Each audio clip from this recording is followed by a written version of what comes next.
Before I record any story for any platform, I always tell that story to my wife first. She's basically my gauge of whether the story makes sense, whether it's interesting, and most times her reaction is pretty neutral. But today's story, she said it was so unusual, she found herself on the edge of her seat, just wondering what the ending was going to be because she really couldn't guess it. And then at the end, when I revealed the ending, she says to me, "Wait, are you serious?" But before we get into today's story, if you're a fan of the strange, dark, and mysterious delivered in story format, then you've come to the right podcast because that's all we do. And we upload twice a week, once on Monday and once on Thursday. So if that's of interest to you, please spend a considerable amount of time out in the freezing cold with no gloves on, then come back inside and warm your hands up by placing them directly on the 5-star review button's neck. Also, please subscribe to the MrBallen podcast wherever you listen to podcasts so you don't miss any of our weekly uploads. Okay, let's get into today's story.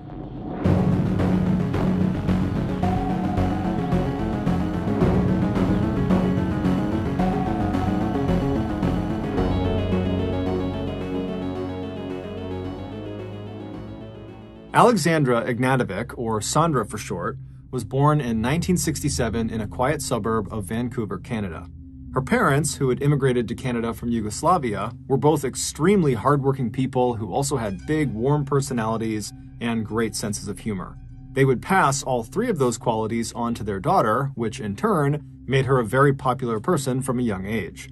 In addition to her attractive personality, Sandra was also considered very physically attractive, so much so that when she was a teenager, her friends began to encourage her to compete in beauty pageants. Sandra was always flattered by these remarks, but would laugh them off, saying she didn't belong in something like that. But in 1985, during Sandra's senior year of high school, she finally gave in to her friends' suggestions and entered a local beauty contest called the Miss Burnaby pageant. And much to her shock, but not to her friends, she would win. And this win would automatically enter her into the huge Miss Canada beauty competition that year, though she would lose that one. However, Sandra was not remotely fazed by the loss. She actually thought it was pretty funny that she had gotten as far as she had.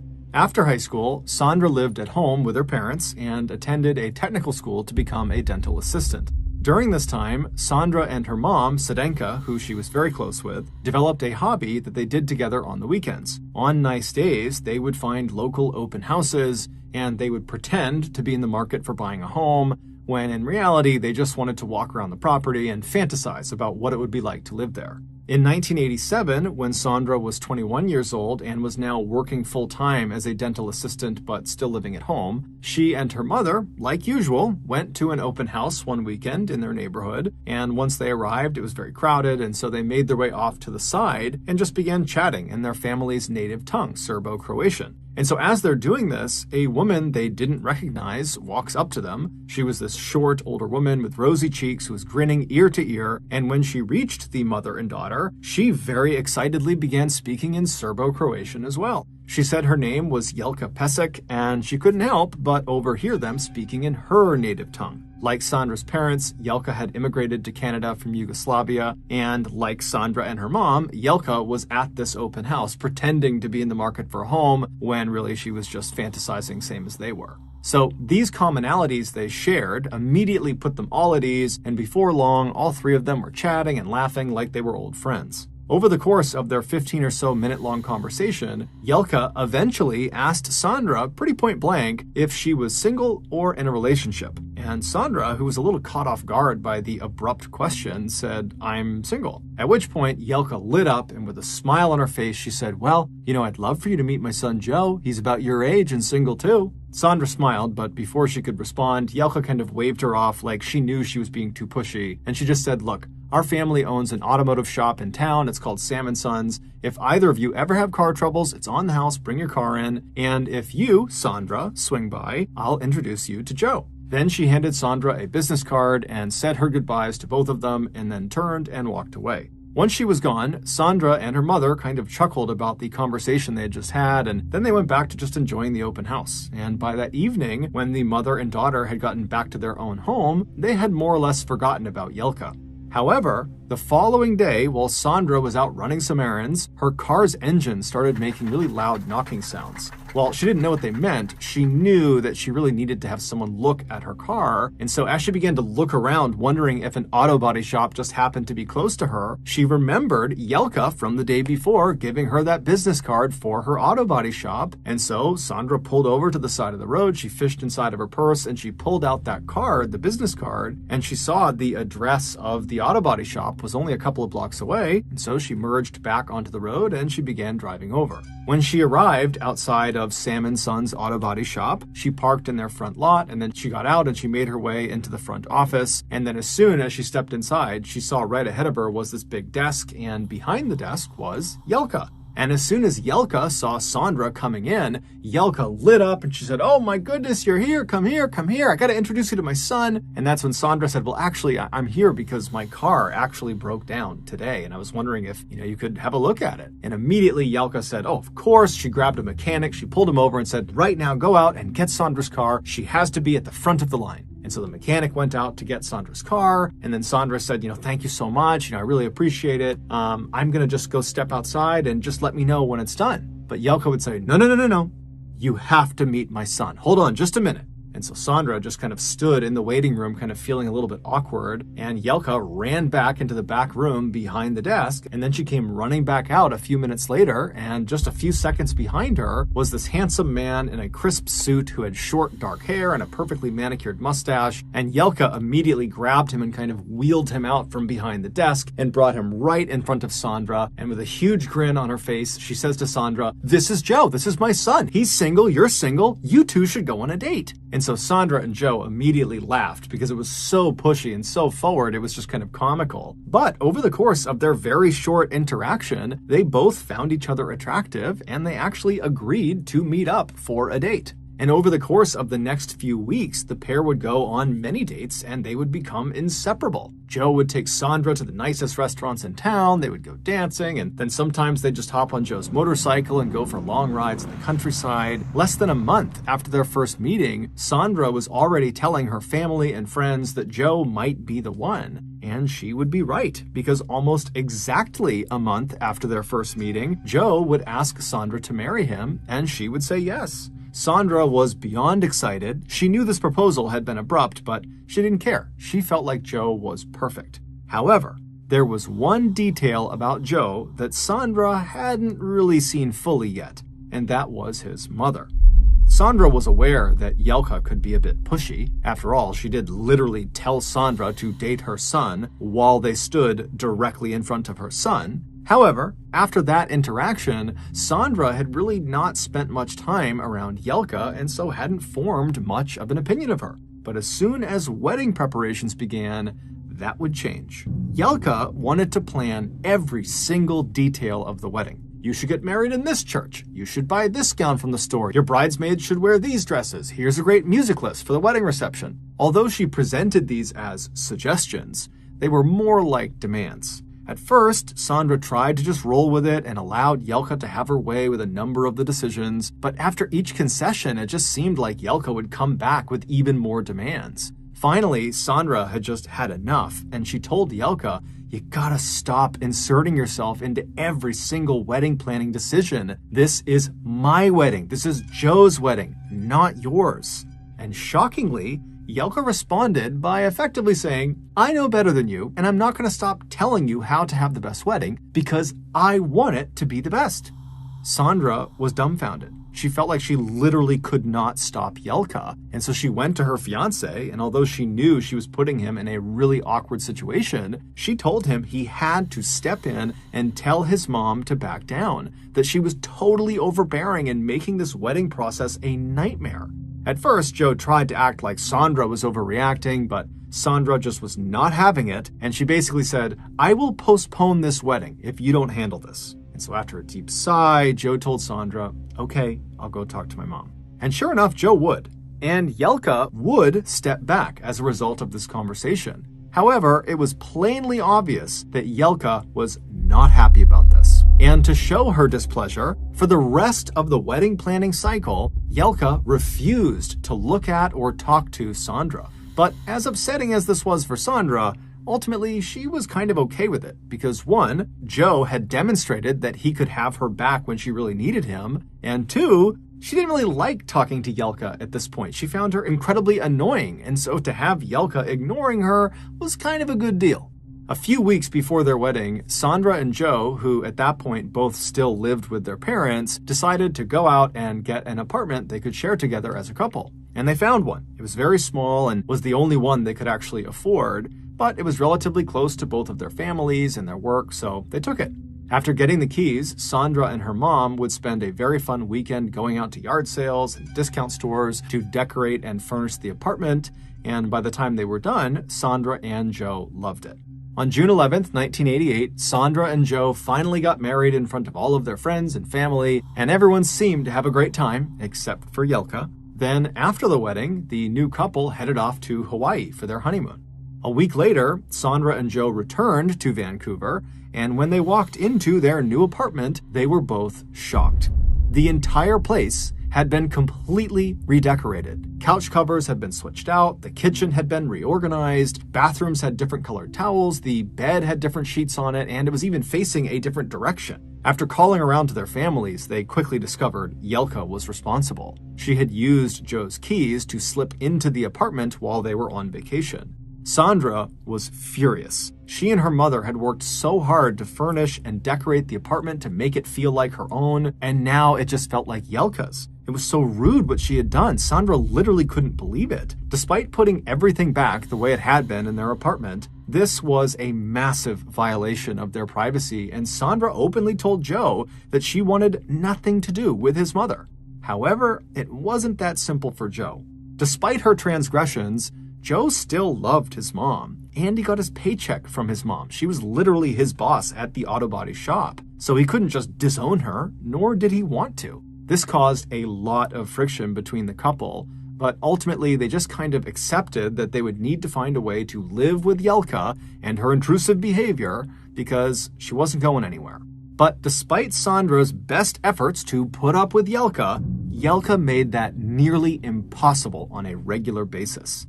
Shortly after the apartment redecorating incident, where afterwards Joe and Sandra told Jelka, "You cannot sneak into our apartment when we are gone," Jelka began sneaking into the couple's apartment when they were gone.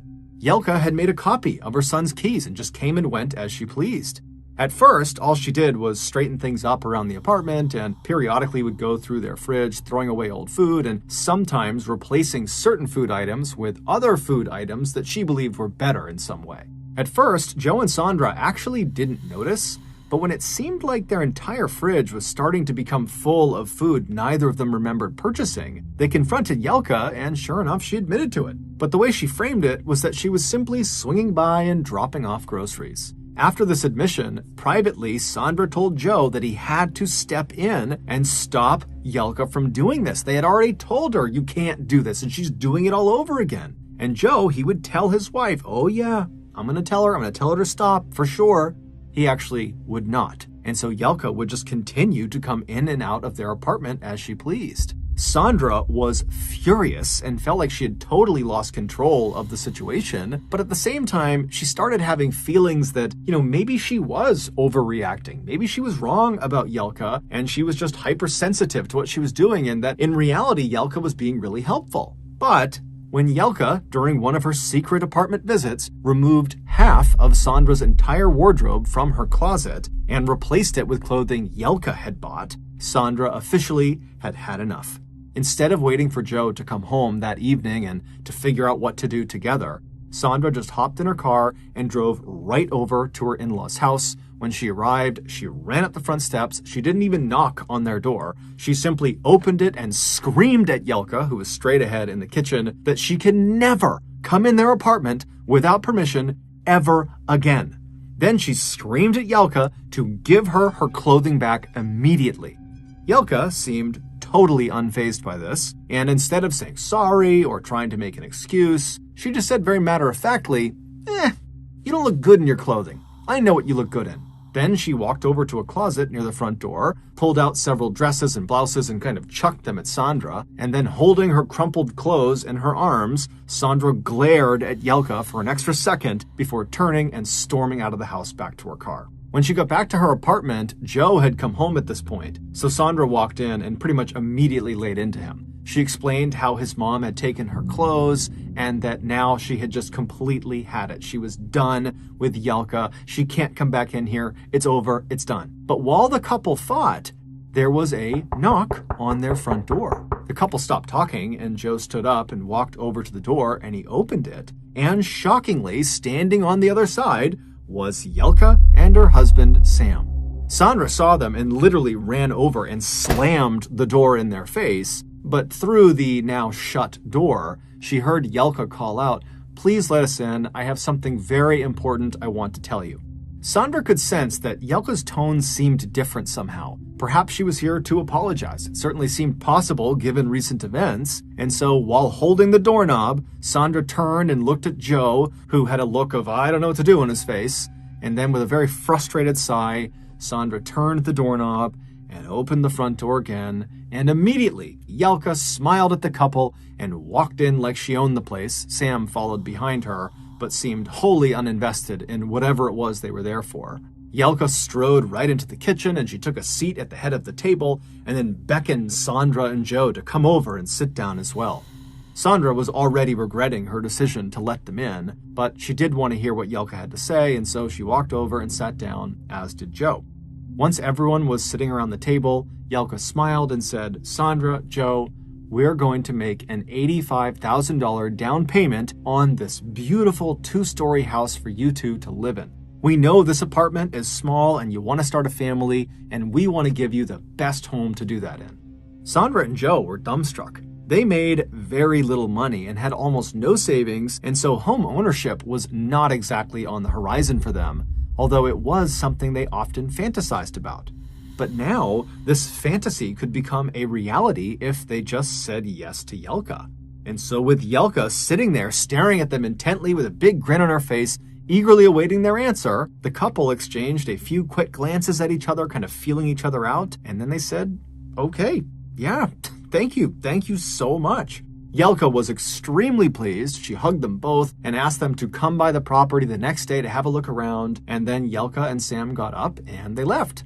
That night, Sandra and Joe lay awake in bed talking about this incredible thing that had happened, and they came to the conclusion that Yelka must have been trying to make some sort of peace offering, that this was effectively a way for her to say sorry for what had transpired between them. And so by the time Sandra fell asleep that night, she was feeling very optimistic that her relationship with Yelka was about to improve.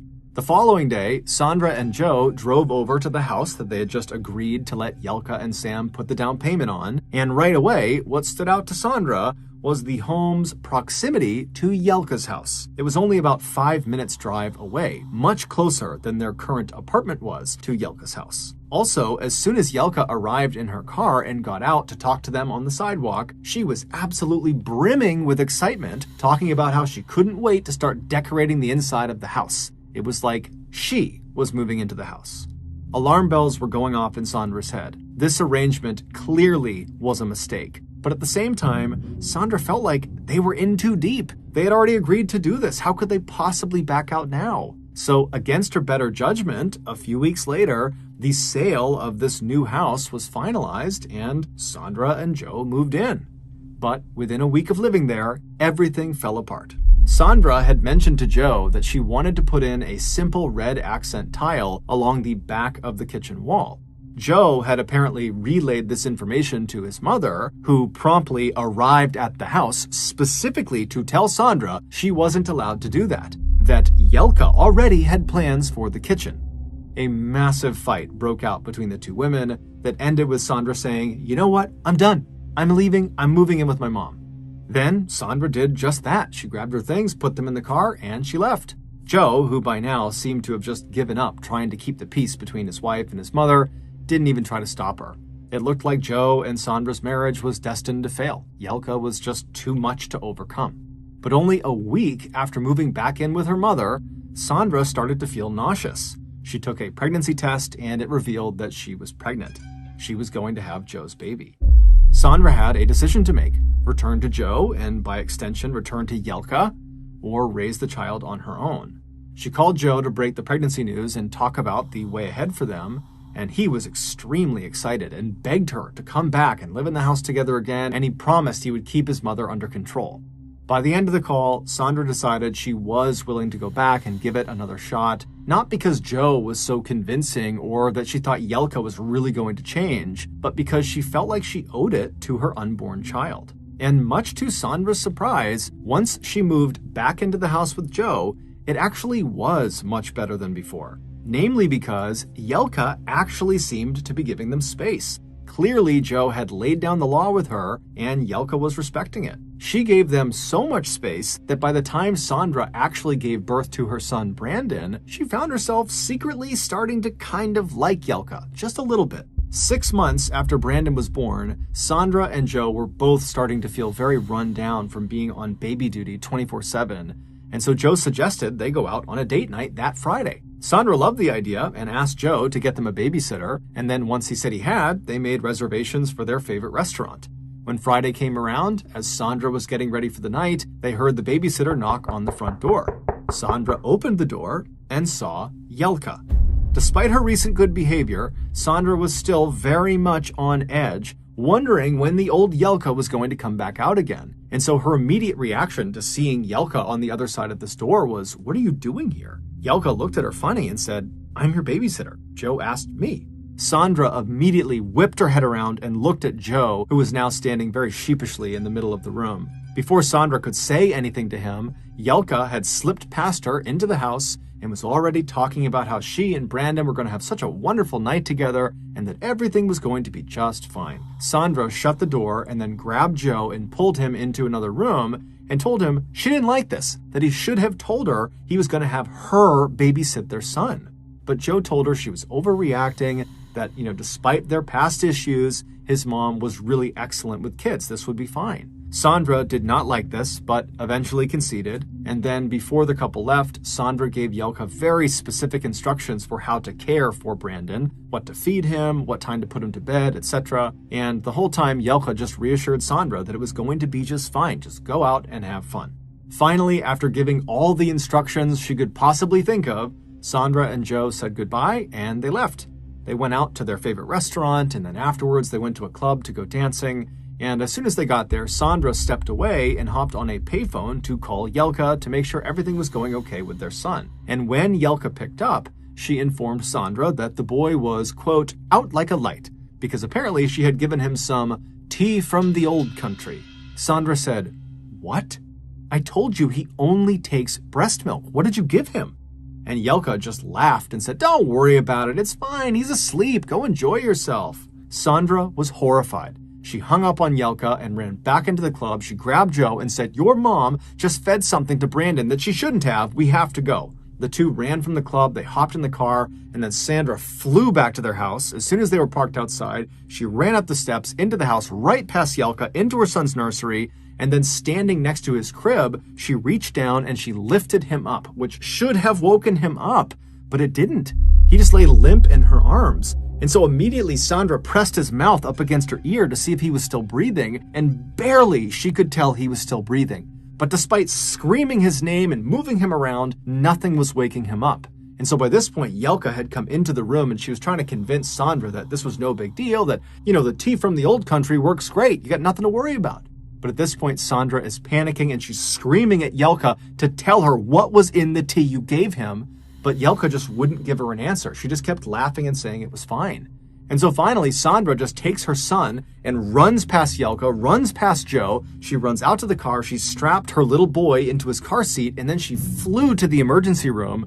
And then when she got there, she hopped out. She's carrying her baby. She's hysterically crying. And she runs in through the doors, and all the doctors and nurses, they run over and they take the child from her, and they're asking all these questions. They're trying to figure out what's going on, and they start feeling for a pulse, and they would find one. However, it was very, very slow. And so they whisked Brandon away into an exam room to work on him and figure out what was going on. Meanwhile, Sandra just had to pace in the waiting room, crying hysterically, having no idea what's happening to her boy. But luckily, just a few minutes later, one of the doctors would come back out of the exam room and they would tell Sandra that, we think your son's going to be just fine. We don't know what he consumed, but whatever it was not good, and he should never have that again. And then he told Sandra she could come back and actually be with her son again. And so Sandra left the waiting room and she went down the hall. She went into the room where her son was. And there, laying on this bed with wires and tubes connected to him, is her little boy, who still looks totally lifeless. And so Sandra walked around and she sat down next to the bed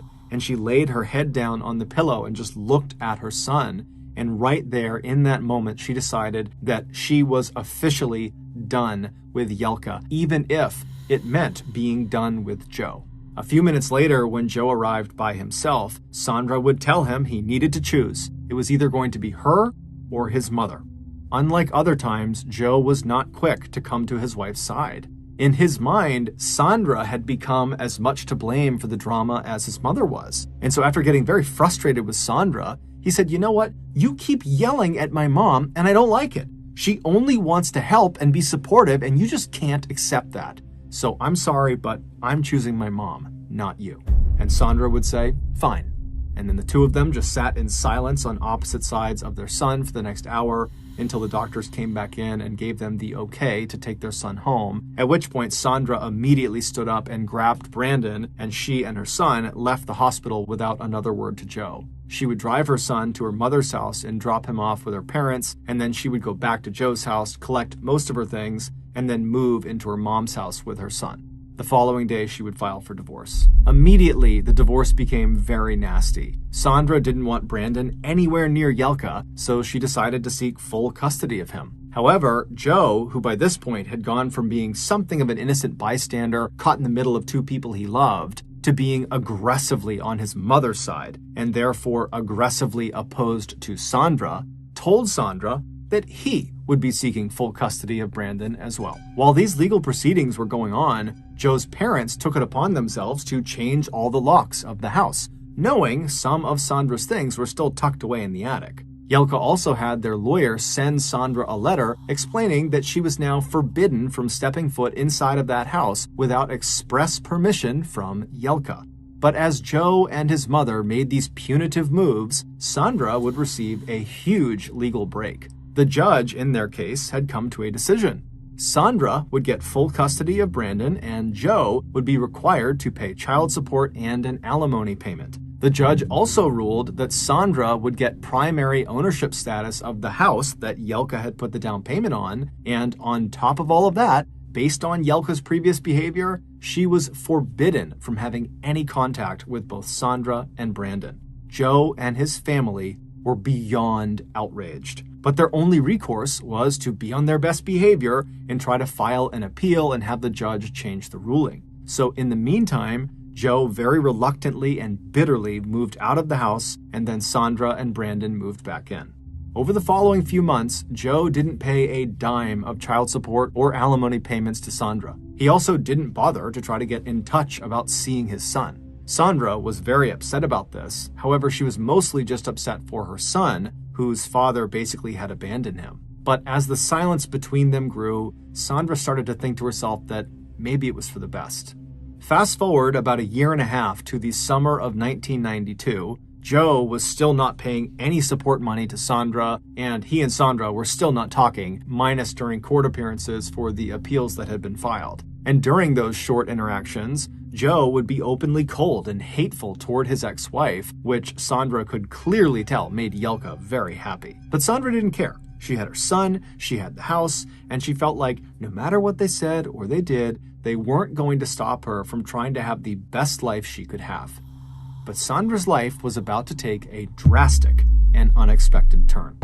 In June of that year, Sandra walked out to her mailbox in the morning and found a small package with no return address on it. She brought the package inside, opened it up, and saw that it contained a paperback novel called The Deaths of Cindy James. It was a non-fiction account of a woman named Cindy James, who for years had been harassed by some unknown person who ultimately killed her and got away with it. Sandra's first thought when she saw this book was that, maybe she had accidentally signed up for a book club or something. And so she just put the book on the table and went about her day. That evening, after work, she saw the book on the table and just picked it up and sat down and began flipping through the pages for the first time. And right away, she noticed someone had underlined several passages in the book. When Sandra began reading these highlighted sections in the book, she started to feel very uncomfortable. All the highlighted sections were descriptions of the specific awful things that had happened to Cindy. Namely, her tree in her front yard had been lit on fire. She started getting threatening phone calls at all hours of the night. Strangers would lurk on her property. Cars followed her around when she was out in town. And then the last underlined passage was about Cindy's death, and only 2 words were underlined: "You're dead." Sandra didn't know what to make of this book, but it definitely felt threatening. She assumed Joe had sent it just to be cruel. 2 days later, Sandra was sitting in her living room with a friend when they both suddenly heard a strange sound coming from the outside of the front of her house. All of the windows that looked into the front yard had the curtains drawn, and so Sandra and her friend stood up and walked over and pulled one of the curtains aside, and right in the middle of the front of her property on her front lawn, her tree was on fire, just like the Cindy James book. In fact, as soon as Sandra saw this, she handed Brandon to her friend and she ran into the kitchen and she grabbed the book, the Cindy James book, and she ran back and she flipped through the pages and she found the passage about the tree and she showed it to her friend and she said, "Look, someone sent me this 2 days ago and now they're doing what's happening in the book to me." Sandra would call the fire department and the police department and they would all show up and they would put the fire out. And then afterwards, Sandra would speak to the officers and she would explain the situation about her divorce and how she'd received this book, but the police didn't have much they could do. Even if Joe had done this, there was no proof. So they just told her to, be vigilant and report anything strange you see, and if you call us, we'll come out immediately. Over the following weeks, a man started calling Sandra's house in the middle of the night. He never said anything, he just breathed into the phone. The calls became so frequent that Sandra had to disconnect her phone at night just so she and Brandon could sleep. She would tell the police about the calls, but again, there was just nothing they could do.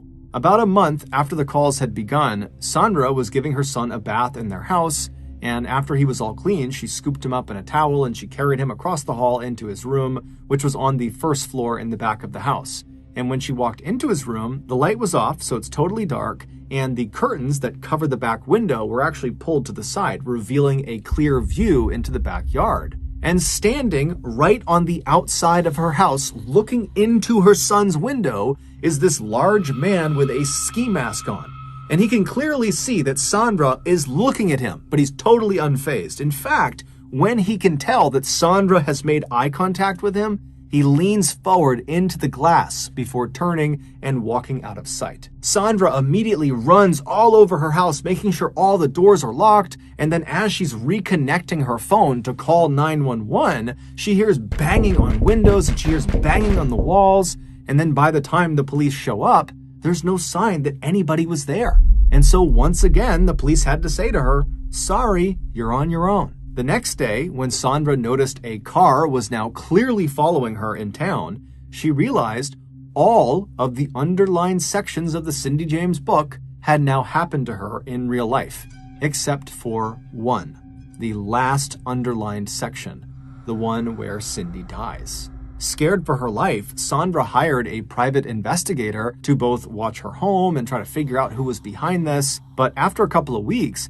the nightly calls and occasional footsteps outside of her windows at night continued, and the private detective had gotten no closer to figuring out who was behind this. However, he did tell Sandra that he had been following Joe around and watching him and his family, and they all appeared to just be living a normal life. On the afternoon of August 5th of that year, so 2 months after receiving the Cindy James book in the mail, Sandra walked out of her dental office with her coworker Bernice. That day, Sandra was supposed to give Bernice a ride home. So the pair walked across the parking lot to the road where Sandra's car was parked. Sandra hopped in the driver's seat and fired up the engine, while Bernice hopped in the passenger seat and bent down to shove her bag underneath the seat below her. As Bernice was bent down, she suddenly heard gunfire on her left. She screamed and stayed bent forward, gripping the back of her head to protect herself, and then when the shooting stopped, Bernice sat up and looked out the front window and she saw a red car speeding away from them. Then she turned to look at Sandra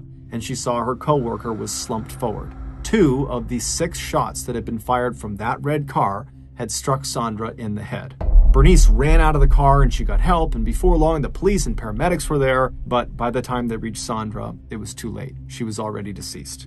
After her death, the police immediately turned their attention to Joe as their primary suspect. However, despite showing no emotion when he was told the mother of his child had just been murdered, he did have a rock-solid alibi. He had been at a public swimming pool during the shooting and even had a receipt to prove it. But the police just weren't buying it. Something seemed off about him. So they began staking out Joe's parents' house, which is where he was living at the time, watching to see what Joe did and who he talked to. And for the first 4 days, nothing unusual happened. But on the 5th day, the police were watching the house from a distance when Yelka suddenly came out the front door and hopped in her car and started to back down her driveway. But before she reached the end of the driveway, she came to a stop. Then a man came running out of her house who was neither Joe nor her husband, and he climbed into the back seat of her car and then laid down on the floorboards so no one could see him. The police thought this was very odd, so they decided to trail Yelka. They would follow her to a nearby mall parking garage where she and this man would climb out of the vehicle and go into the mall at different times as if they were trying to make it seem like they didn't know each other. One of the officers would stay in the parking garage watching Yelka's car, while the other officer went into the mall to see what these two were up to. But very quickly, that officer lost sight of both Yelka and this man, and so he had to return back to the parking garage with his partner. A little while later, the two officers watched as Yelka returned to her car, and then a few moments later, so too did this man, who promptly climbed back into her car and got down on the floorboards out of sight again. The police would trail Yelka back to her house, where as soon as she parked in the driveway, the man in the back climbed out and walked to the front of the property, hopped in a parked car, and drove off. The police followed this man and pulled him over less than a mile away, and when he got out of the car, something fell out of his pocket that blew the case wide open. It would turn out Joe really hadn't been involved in what happened to Sandra. However, his mother Yelka had. She had grown to hate Sandra so much she had decided she wanted to get rid of her, and she had just the plan in mind. Yelka was obsessed with the story of Cindy James, and so she decided she would force Sandra to relive Cindy's nightmare all the way to its grisly conclusion. After doing some digging, Yelka discovered one of her family friends, a man named Milan Nanatic, had connections to a hitman named David Segoviano. David was really just a seedy criminal willing to do just about anything for money. Yelka instantly told Milan to hire David to take out Sandra. However, she stressed that David had to first carry out all the underlined segments of the Cindy James book before he shot her down. Because Yelka didn't just want to kill Sandra, she wanted to torture her first. Milan Nanatic was the man who was hiding in Yelka's car. The two had driven to that mall so that Yelka could take $30,000 in cash out of a bank that she was paying to Milan for organizing the hit. And then Milan was going to take a portion of that and pay it to David, the shooter. And so when Milan got pulled over by police, when he stood up, the cash that he had been paid by Yelka was jammed in his pockets. And so literally he stood up and hundreds of dollars began falling out of his pockets. And very quickly the police were able to figure out what it was for. Less than a year later, Yelka, Milan, and David were tried and convicted for the murder of Sandra Pesek. They were all given the maximum sentence for first-degree murder in Canada, which is 25 years. Joe Pesek was never charged with a crime. As for Sandra's son, he would go on to be raised by Sandra's mother. Thank you for listening to the MrBallen podcast. If you enjoyed this episode, and you haven't done this already, please spend a considerable amount of time out in the freezing cold with no gloves on, then come back inside and warm your hands by placing them directly on the 5-star review button's neck. Also, please subscribe to the MrBallen podcast on Spotify, Apple Podcasts, Amazon, Google, and everywhere else you get your podcasts. This podcast airs every Monday and Thursday morning, but in the meantime, you can always watch one of the hundreds of stories I have posted on my YouTube channel, which is just called MrBallen. If you want to get in touch with me, please follow me on any major social media platform and then send me a direct message. My username for all platforms is just MrBallen, and yes, I really do read most of my direct messages. Lastly, we have some really cool merchandise, so head on over to shopmrballen.com to have a look. So that's going to do it. I really appreciate your support. Until next time, see ya.